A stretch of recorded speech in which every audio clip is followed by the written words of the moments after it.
There is a reason why I'm doing this video, and it's because of this. Teo Heng, while he's losing money, is still trying to pay his staff in full. And I respect that. Any small business owner that puts people first deserves good mention. Now, because financial institutions, they are known for cutting off staff whenever there's trouble. Corporate world is like that, but SMEs, they treat staff like family, and I really like that.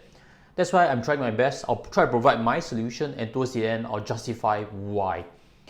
Now, if you don't really know, Teo Heng is actually a 30-plus-year-old business.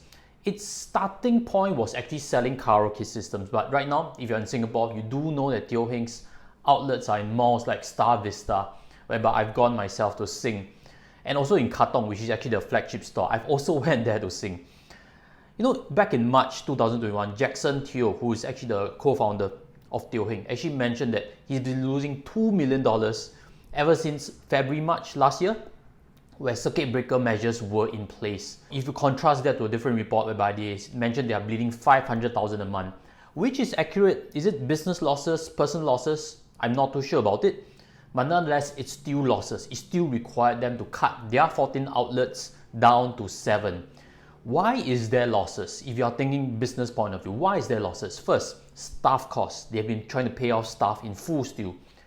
As we know, government actually has those job support scheme, JSS. They've been covering like 50% of staff kind of thing, but there's still a lot of staff. I think they have about 120 staff that they still have to cover the remaining 50% of the salary.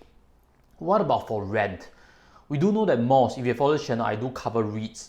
Malls actually do pay 2 months rent free to their tenants, but beyond that, they actually still have to collect rent from these tenants. And Teo Heng, if you don't really know how much rent costs, I have something interesting to show you. Imagine this, if you want to rent that space that Teo Heng is using in Star Vista, how much is it going to cost?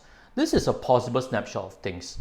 Rent could be 20 plus thousand. This is 1,005 square feet, first floor unit that's commanding that price. So I'm pretty sure it's going to be 5 figures, deep into 5 figures, 20, 30,000? I don't know. But if you want to do business, you want to do retail, that is the kind of risk you have to take on. If business has to stop, you still have to pay rent. And that's a pretty big problem that most retail face.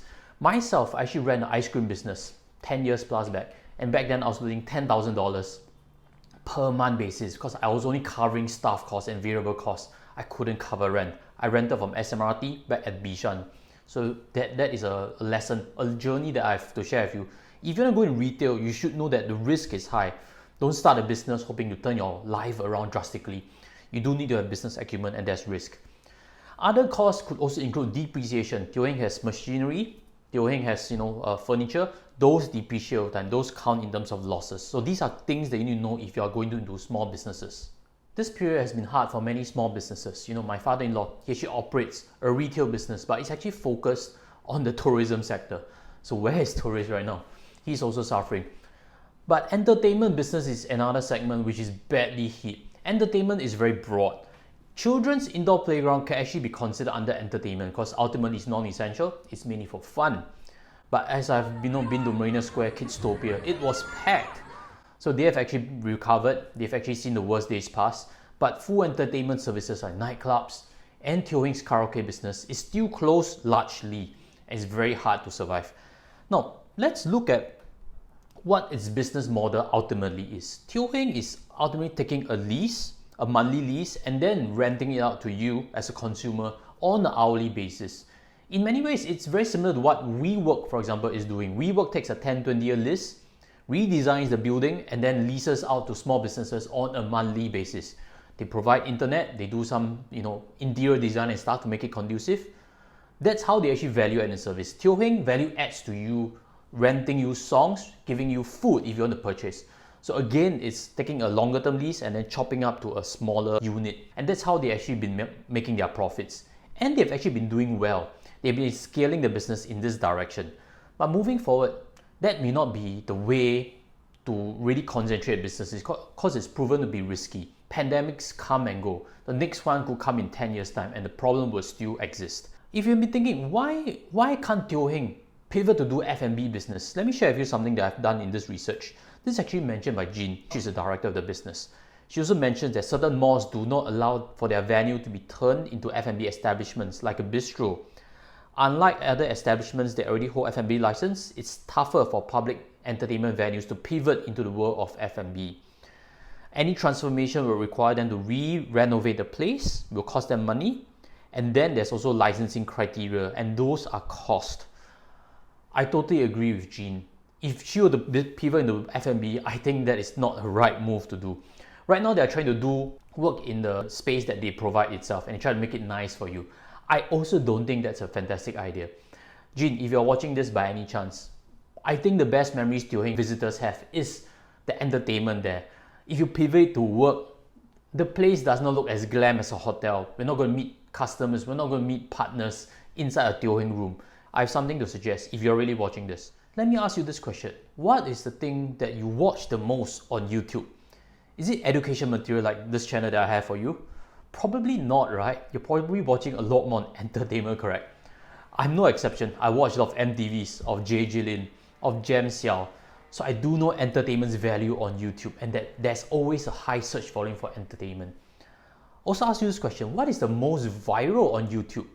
It's also probably entertainment, correct? Friends will share with each other something nice, something they can laugh about, something they can enjoy together.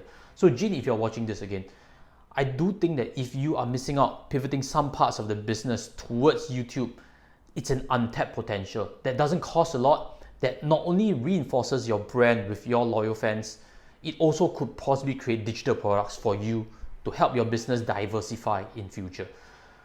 You already have loyal fans. Let me reinforce some of the messages that they have sent to you before. I believe that once all this is over, Teo Heng will rise up and you rebuild a company. It's not the end of the road. A lot of people will come back to you. You provide a place for families, friends to gather, couples to go sing together. It's the memories that people had and reasonable prices. What about this? The rooms in Teo Heng literally hear me cry through my best and worst times. What if ministries do allow your proposal that couples can go and sing in the very near term? What if you are able to convince your most loyal fans to create original content with you so that you can market it for them also on YouTube? You can create one channel for oldies that they can hear back some of their songs with someone that is a layman singing that makes it nice for them. What if you can create another channel for younger audiences who want newer songs, pop songs, maybe even dancing, TikTok style? You have fan base, you have equipment, you have a brand.